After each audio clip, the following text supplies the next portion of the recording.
how to actually stay motivated. So I split the video in 3 parts, and after that I got a little list here, things I consider therapy. And that really helps you when you're not motivated, okay? But there's something on this list that can help you out. Let's start with number 1. Number 1. Don't let motivation depend on their validation. Be careful with those compliments. They might just be there to keep a friend. Cause wouldn't somebody who truly cares point out the wrongs, give constructive feedback, not a fairy tale of winning when chances are you ain't finished on that road. Gotta write that chapter, keep track of that goal. Gotta mess with those flaws just to keep going. Put in all the work and not just a show, cause in the end you're fooling yourself. It's a dead end on that road. So there's something I've noticed with myself and other people. If you're really ambitious and you have those goals or this one big goal, dream in your life you're going after, you're kind of always looking for people who support you, and you just want like the world to see it, and you just want some feedback, and you want people to like it obviously, or fix it if they don't like it. That sometimes it's like you show this to somebody and they will say something like, oh, it's awesome, like keep going. And you get this crazy motivation off it, like you're so hyped to keep going, which is, first off, it's great, right? But I think this is super dangerous. People are probably self-concerned, they're not really caring. They might just say, oh, it's great. And you think, oh, wow, it's great. Like you take that as a compliment. I see you so excited because of that one opinion. But what if they had said something like, oh, I don't like it. Will you still keep going? Will you still be excited? Will you try to make something else? Probably shouldn't, you shouldn't let your actions depend on this one person. Gotta learn how to motivate yourself. And I know that sounds kind of sad, so let me tell you a little story why I'm the perfect example for this. I've been to New York just recently. Like there's so many events, there's so much art. There's so much I relate to. Like I can just go to an event now, talk to one person, and I guarantee you will have things in common. They will understand what I'm talking about, but here it's not like that. I don't even know what to say. Maybe that's special interest thing, but I have a lot of interests, but nobody shares my interests. So I'm like the best example of motivating myself my whole life. I think I just gotta share. So 2 years ago, I was trying to do my fashion brand, and I was really serious about that. So I didn't even have people around me who supported me. Like I don't expect my family or friends or people I know to support me, because I know that's not what they're into. But I still made the biggest mistake ever, because I was in a really toxic relationship. I think that was the biggest lesson I had to learn, that I could not keep going with my own stuff because I was putting myself in it. I mean, we are putting ourselves in those relationships, right? It's not like we can't leave. So anyway, so what happened was I was doing everything on my own, pretty dope, right? I was trying to post a lot on TikTok, slowly gaining a bit of, traction. So I had this one video, I painted sneakers for 20 hours and it went like a little bit over 100k views, which was great because of one thing. Suddenly people wanted me to paint their shoes, and I need a lot of reach, right? If I want to do a brand or like offer a service, I need a lot of reach just for the right people to find me. Anyway, my ex-boyfriend at that time obviously did not see it that way. He was kind of supporting me, especially outside, when you're with a group of friends. He will be so happy telling everybody that his girlfriend got a brand. Pretty narcissistic, I guess, because that's the only time he was really happy about it. Not with me.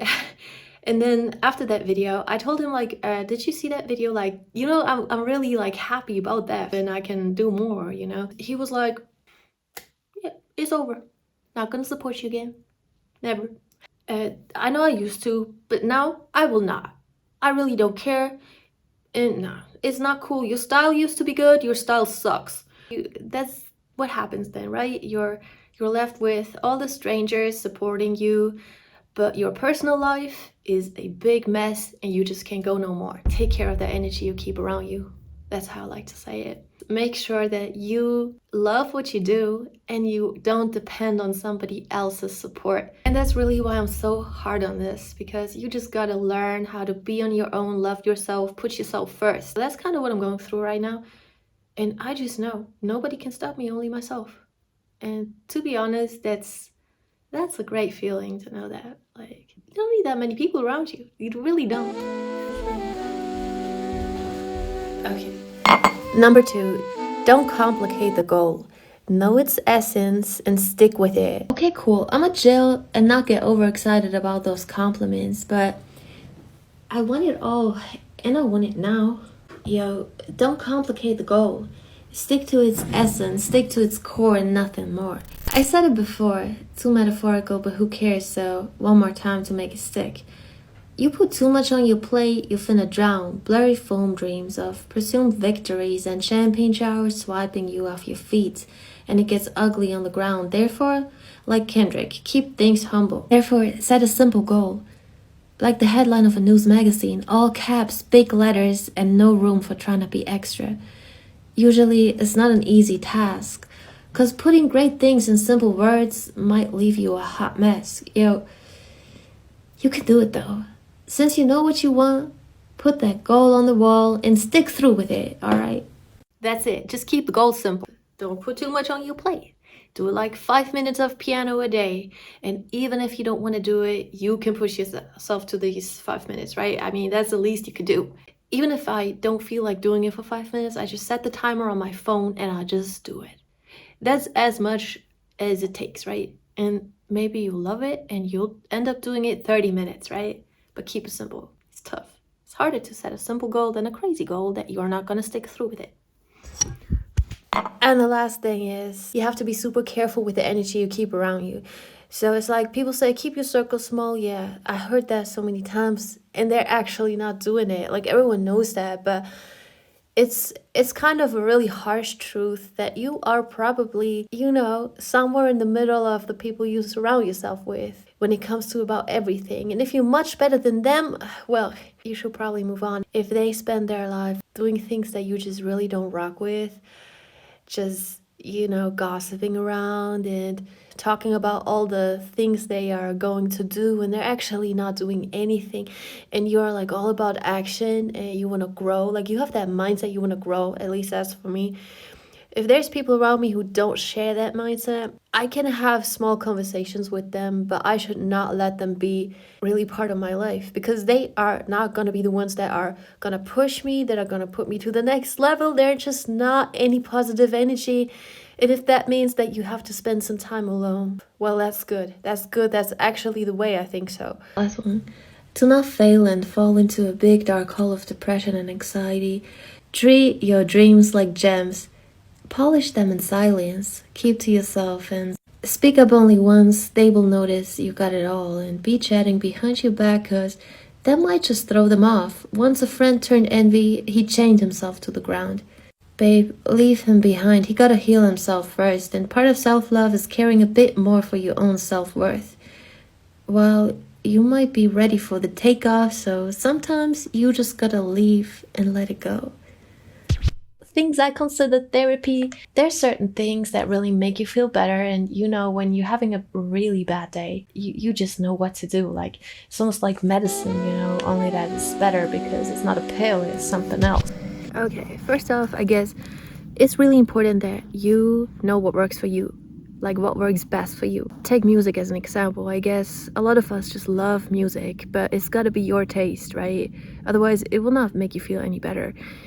So yeah, number one thing on that list is bass. You need some good speakers to hear that, but it's that frequency in the lower range that is probably not even audible to your ears anymore. Like a subby bass is awesome, and it just does something to your body. So start learning to play the bass. That would be hot.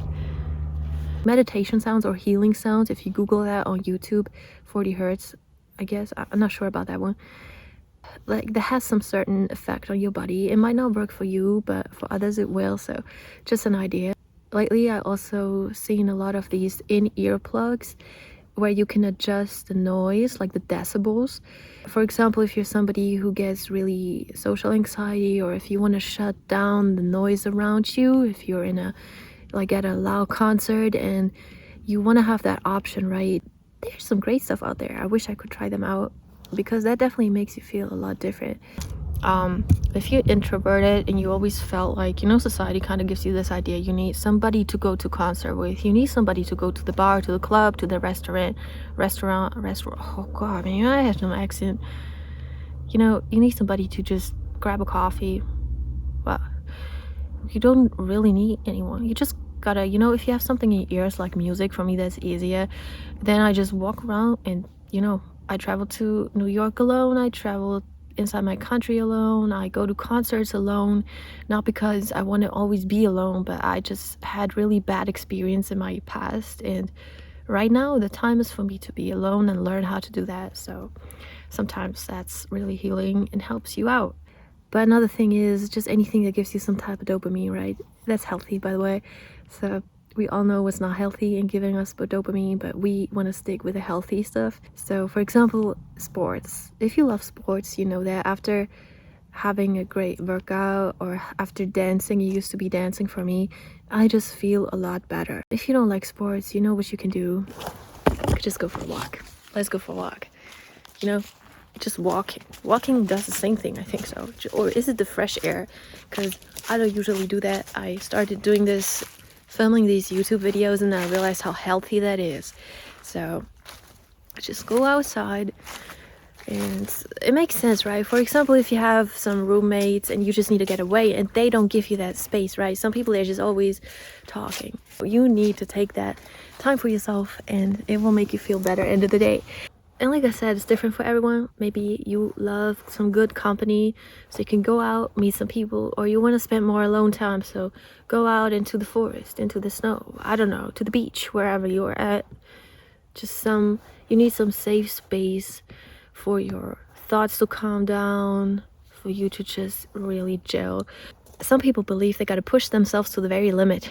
And I think that's something really toxic about motivational videos. I just don't want it to come across as like, you gotta get up in the morning and grind. Like, yeah, if you feel like doing that, do it. But if you don't, there's no point in doing that because it will not push you to the next level.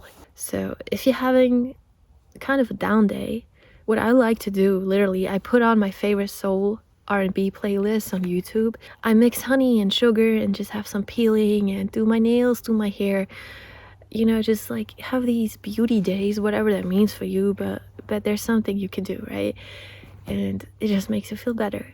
And then after I'm done, even if it takes the whole day, my energy is back, and I might as well do something in 5 minutes that's better than wasting away a whole day feeling like a piece of trash.